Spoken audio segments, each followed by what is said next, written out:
Hello and welcome to my channel taxes academy. जैसा कि आपने पिछले वीडियो में आर्टिफिशियल इंटेलिजेंस क्लास 9 की यूनिट 1 के डेटा एक्सप्लोरेशन के चैप्टर में हमने डेटा एक्सप्लोरेशन के डिफरेंट स्टेप्स के बारे में जाना था। आज हम डेटा एक्सप्लोरेशन के एक इम्पॉर्टेंट स्टेप डेटा विजुअलाइजेशन को थोड़ा डिटेल में समझने की कोशिश करेंगे, क्योंकि डेटा विजुअलाइजेशन डेटा एक्सप्लोरेशन का सबसे इम्पॉर्टेंट पार्ट है। डेटा एक्सप्लोरेशन में डेटा विजुअलाइजेशन का काम ये है कि डेटा को ग्राफ्स और चार्ट्स की फॉर्म में रिप्रेजेंट करना, ग्राफिकली रिप्रेजेंट करना। ग्राफिकल रिप्रेजेंटेशन किसी भी डेटा का एक बहुत इंपॉर्टेंट पार्ट है, क्योंकि इससे डेटा को आसानी से समझने में हेल्प मिलती है और ऐसे यूज़र्स जो कि बहुत ही ज़्यादा टेक्निकल नहीं हैं, एनालिटिकल नहीं हैं, वो भी उस डेटा को समझ पाते हैं। तो आइए डेटा विजुअलाइजेशन में हम कुछ इम्पॉर्टेंट टाइप्स ऑफ चार्ट्स और ग्राफ्स को समझते हैं। चार्ट्स और ग्राफ्स की बहुत ही वाइड वैरायटी है, बहुत डिफरेंट टाइप्स के चार्ट्स हैं। सभी को हम कवर नहीं कर पाएंगे, लेकिन जो कुछ इम्पॉर्टेंट चार्ट्स हैं, बहुत ही कॉमनली डेटा को रिप्रेजेंट करते हैं, उन चार्ट्स और ग्राफ्स के बारे में जानेंगे। Wide variety of graphs and charts को डिटेल में एक्सप्लोर करने के लिए एक बहुत अच्छी वेबसाइट है जिसका नाम है dataviscatalog.com। आप उस वेबसाइट पे जाके wide variety of graphs and charts को एक्सप्लोर कर सकते हैं और उन चार्ट्स के डिस्क्रिप्शन के बारे में पढ़ सकते हैं कि वो चार्ट किस टाइप के डेटा को यूज़ करता है, उस चार्ट का क्या यूज़ है, किस लिए इस्तेमाल किया जाता है, एक्सेट्रा। आइए मैं आपको dataviscatalog.com एक बार दिखा देता हूँ। dataviscatalog.com ओपन करने के लिए आप टाइप करेंगे dataviscatalog.com अपने ब्राउज़र में और ये पेज ओपन हो जाएगा। ये वेबसाइट है जिसके ऊपर इन सभी चार्ट्स और ग्राफ्स के बारे में जानकारी मौजूद है, तो यू कैन एक्सप्लोर इट। आप किसी भी चार्ट या ग्राफ पे क्लिक करेंगे, जैसे मैं बार चार्ट पे क्लिक करूँ तो बार चार्ट के बारे में इंफॉर्मेशन ओपन हो जाएगी and you can read about it. For example, a bar chart uses either horizontal or vertical bars, column chart to show discrete numerical comparisons across categories. So you can go through and explore these charts and graphs in detail on this website. हम अभी कुछ important charts और graphs को समझते हैं। So let's start. सबसे common chart जो कि हम use करते हैं अपने almost जब भी हमें डेटा का एनालिसिस करना होता है, वो है bar chart. Bar charts data को हॉरिजॉन्टल बार्स के फॉर्म में रिप्रेजेंट करते हैं। बार चार्ट का पर्पस होता है to compare different quantities of categories. जो डेटा को आप यूज करेंगे उसमें दो कॉलम्स होंगे, एक कैटेगरी के लिए होगा और एक वैल्यूज के लिए होगा। For example in this case जो टेबल हमने शो किया है, इसमें एक कॉलम है सब्जेक्ट्स का, इंग्लिश, मैथ, साइंस, हिस्ट्री, और दूसरा कॉलम है मार्क्स का, 85, 90, 78, 88।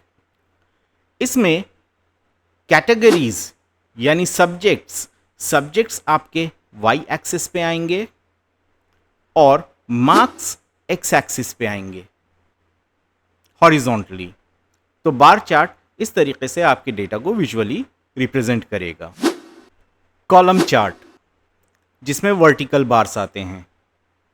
कॉलम चार्ट और बार चार्ट ऑलमोस्ट सिमिलर है, सिर्फ एक डिफरेंस है कि बार चार्ट में हॉरिजॉन्टली बार्स डिस्प्ले होते हैं और कॉलम चार्ट्स में वर्टिकली बार्स डिस्प्ले होते हैं। कॉलम चार्ट यूजुअली कैटेगरीज और क्वांटिटीज़ को कंपेयर करने के लिए यूज़ होता है या फिर डेटा को over a period of time compare करने के लिए यूज़ होता है। तो यहाँ पे भी दो कॉलम्स बनेंगे, एक में या तो कैटेगरीज आ जाएंगी या फिर टाइम आ जाएगा और दूसरे में उसकी वैल्यूज आ जाएंगी।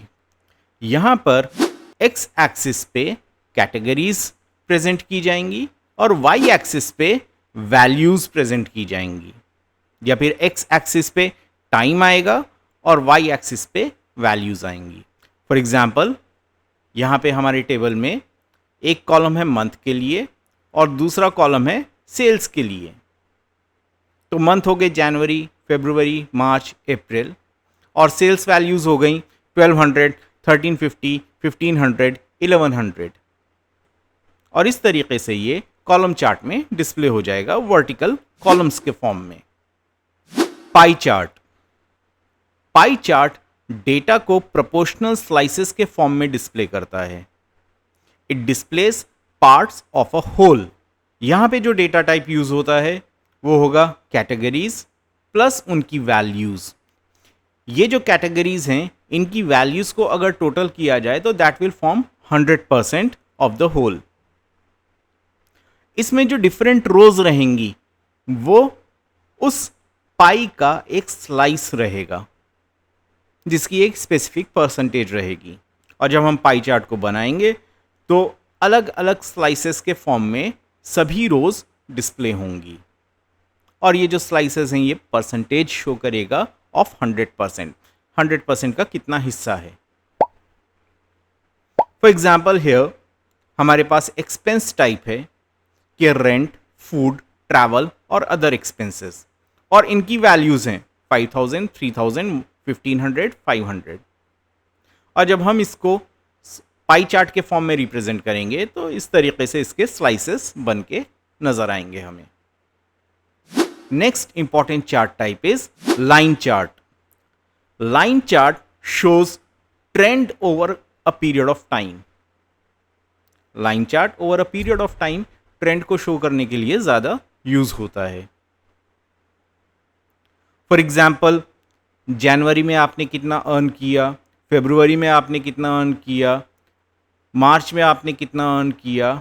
इस तरीके के डेटा को अगर हमें शो करना है तो हम लाइन चार्ट की मदद से over a period of time जब हमें ट्रेंड शो करना है तो हम लाइन चार्ट की मदद से शो कर सकते हैं।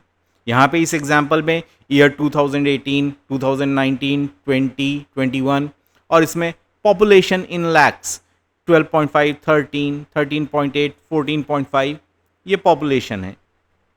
तो over a period of time population किस तरीके से वेरी करी है यहाँ पे हम इस लाइन चार्ट में डिस्प्ले कर रहे हैं।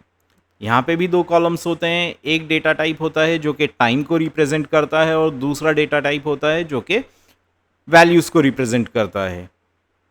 लाइन चार्ट में एक्स एक्सिस पर हम टाइम को रिप्रेजेंट करते हैं और वाई एक्सिस पे उससे रिलेटेड वैल्यूज को। जो टाइम के हिसाब से जो वैल्यू होती है वो इस चार्ट में प्लॉट कर दी जाती है विद अ डॉट और उन पॉइंट्स को लाइन के जरिए कनेक्ट कर दिया जाता है तो हमें ट्रेंड देखने को मिल जाता है। कई बार हमारे पास मल्टीपल सीरीज होती हैं तो हम उन्हें मल्टी सीरीज लाइन चार्ट में शो कर सकते हैं। Scatter chart, scatter chart shows relationship between two different variables. दो अलग अलग वेरिएबल्स के बीच में ये रिलेशनशिप को शो करता है। स्कैटर चार्ट में दोनों जो डेटा होते हैं वो न्यूमरिक फॉर्म में होते हैं। एक कॉलम एक्स एक्सिस की वैल्यूज को रिप्रेजेंट करता है, दूसरा कॉलम वाई एक्सिस की वैल्यूज को रिप्रेजेंट करता है और चार्ट के ऊपर एक्स और वाई कोऑर्डिनेट के फॉर्म में इन वैल्यूज को प्लॉट कर दिया जाता है। अभी तक जो हमने एग्जाम्पल्स किए उसमें हमने देखा कि हमारे पास एक कैटेगरी है और उससे रिलेटेड एक वैल्यू है, यानी एक कॉलम कैटेगरी का है, एक कॉलम वैल्यूज का है।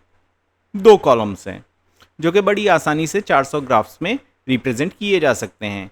लेकिन अगर हमारे पास ऐसी सिचुएशन हो कि हमारे पास एक कैटेगरी का कॉलम है और मल्टीपल सीरीज ऑफ वैल्यूज हों, फॉर एग्जाम्पल हमारे पास स्टूडेंट्स की लिस्ट है, उन स्टूडेंट्स के अगेंस्ट उनके डिफरेंट टर्म्स में obtained percentages. For example term 1 में ऑब्टेन्ड परसेंटेजेस, टर्म 2 में ऑब्टेन्ड परसेंटेजेस और टर्म 3 में ऑब्टेन्ड परसेंटेजेस। तो यहाँ पे मल्टीपल सीरीज हैं। अगर इस तरीके का डेटा हमारे पास हो तो हम उसको फिर कैसे रिप्रेजेंट करेंगे? इस तरीके के डेटा को हम क्लस्टर्ड कॉलम चार्ट्स, क्लस्टर्ड बार चार्ट्स या फिर मल्टी सीरीज लाइन चार्ट से आसानी से रिप्रेजेंट कर सकते हैं। जैसे कि इस एग्जाम्पल में हमारे पास हमने 3 स्टूडेंट्स लिए हैं और इन 3 स्टूडेंट्स की टर्म 1, टर्म 2 और टर्म 3 में परसेंटेजेस शो की हुई हैं। इस डेटा को हम सिलेक्ट करके आराम से क्लस्टर्ड कॉलम चार्ट्स क्रिएट कर सकते हैं या फिर multi series line chart create कर सकते हैं यहाँ पे आप देख सकते हैं कि किस तरीके से डेटा रिप्रेजेंट हो रहा है। चार्ट्स और ग्राफ्स बनाते टाइम हमको थोड़ा सा ध्यान ये रखना पड़ता है कि ज़रूरी नहीं है कि हर टाइप का डेटा किसी भी चार्ट में रिप्रेजेंट हो जाए। यानी अगर कैटेगरीज और वैल्यूज़ बहुत ज़्यादा हैं या फिर मल्टी सीरीज़ ऑफ डेटा है और बहुत सारी सीरीज़ हैं डेटा की, तो ऐसे में चार्ट के लिए मुश्किल हो जाता है उस डेटा को रिप्रेजेंट करना, क्योंकि आपके पास स्पेस लिमिटेड है और उस लिमिटेड स्पेस में सभी सीरीज़ को रिप्रेजेंट कर पाना इट्स अ डिफ़िकल्ट टास्क। तो जब डेटा हमारे पास लार्ज क्वांटिटी में हो तो हम हर डेटा पॉइंट के लिए चार्ट्स क्रिएट नहीं करते। मान लीजिए आपके पास 100 स्टूडेंट्स हैं, 100 स्टूडेंट्स के 5 सब्जेक्ट्स हैं, तो आप हर एक स्टूडेंट के 5 सब्जेक्ट्स के मार्क्स को चार्ट्स और ग्राफ्स में रिप्रेजेंट नहीं करेंगे। It is not going to serve any purpose. ऊपर से जो चार्ट नज़र आएगा वो इतना क्लटर्ड रहेगा कि इंफॉर्मेशन उसमें क्लियर नहीं हो पाएगी।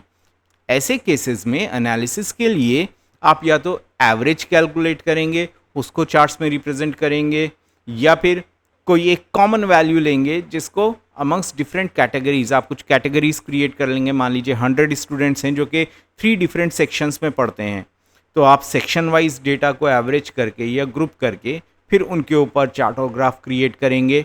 तो ये हमारी अंडरस्टैंडिंग के ऊपर है कि हम उस डेटा को किस तरीके से चार्ट्स और ग्राफ्स के फॉर्म में रिप्रेजेंट करते हैं। तो चार्ट्स और ग्राफ्स बनाते टाइम हमें इन कुछ चीज़ों का ध्यान रखना ज़रूरी होता है। There are so many different types of charts and graphs, जो कि मैंने आपको दिखाया। databasecatalyg.com पे कई सारी कैटेगरीज अवेलेबल हैं, उनको एक्सप्लोर कीजिए और चार्ट्स बनाने की प्रैक्टिस कीजिए। उम्मीद है डेटा विजुअलाइजेशन पे आपको ये वीडियो पसंद आया होगा। मिलते हैं फिर से नेक्स्ट वीडियो में। सब्सक्राइब कीजिए चैनल को, शेयर कीजिए इस वीडियो को, जुड़े रहिए मेरे साथ, बने रहिए मेरे साथ टेक्सेज एकेडमी के साथ। Till then take care, good bye.